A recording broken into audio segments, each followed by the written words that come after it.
রাজ্য জুড়ে চলছে ডিম থেরাপি। মূল্যবৃদ্ধি হয়েছে ডিমের। মিড ডে মিলের খাবার থেকে ডিম বঞ্চিত হচ্ছে শিশুরা। সমাধানে সমষ্টি উন্নয়ন আধিকারিক দপ্তরের ডেপুটেশন অঙ্গনওয়াড়ি কর্মীদের।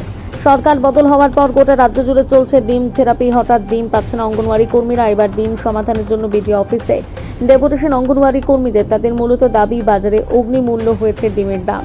সঠিক মূল্যে ডিম কিনতে পারছে না তারা, তাই মিড ডে মিলের খাবারের অভাব পড়ছে ডিমের। মিড ডে মিলের খাবারে পুষ্টিকর এই ডিম, কিন্তু ডিমের মূল্য বৃদ্ধি হওয়ায় ডিম কিনতে পারছে না তারা।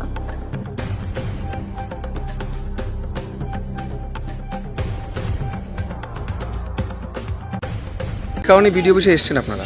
আজকে এসছি, আমাদের যে ডিমের সরকার দেয় 6.5 টাকা করে, আর আমরা কিনি 8 টাকা, তবেও 8.5 টাকা। সেই এত দাম বাড়ার জন্য আমরা আমাদের সেন্টারে ডিমটা চালাতে পারছি না।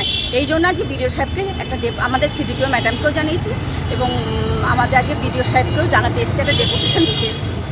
আমি কিছু বলার আগে আমি প্রথমেই আমি আমার মুখ্যমন্ত্রীকে ধন্যবাদ জানাই আমাদের 5,000 টাকাটা বাড়ানোর জন্য। তারপরে ধন্যবাদ জানাই আমাদের সাংসদ, উনি আমাদের হয়ে কিছু কথা বলেছেন, যাতে আমরা ভীষণ খুশি ওনার কথায়। এবং তারপরে ধন্যবাদ জানাই আমাদের বিধায়ককে, উনি পাশে থাকার জন্য, যে আজকে ওনারা বুঝেছেন যে হ্যাঁ, আজকে আমাদের মেয়েরা চালাতে পারছে না। এই জন্য অনেক সেন্টারে ডিম বন্ধ হওয়ার জন্য যে গণ্ডগোল সৃষ্টি হচ্ছে, চারিদিকে গণ্ডগোল হচ্ছে। কিন্তু একবার ভেবে দেখুন তো, আমরা ডিমটা কোথা থেকে পাবো? 6.5 টাকা সরকার দাম দেয়, আমরা কিনছি 8 টাকায়। 11 পয়সার সবজি আমরা কিনতে পারবো? আর তার সব থেকে বড় কথা, আমাদের 2 মাস কেন্দ্রের যে মাইনেটা, আমরা 2 মাস এখনো হাতে পাইনি। তারপরে আমরা ডিম সবজির বিল পুরো 2 মাস, এই 3 মাসে রানিং।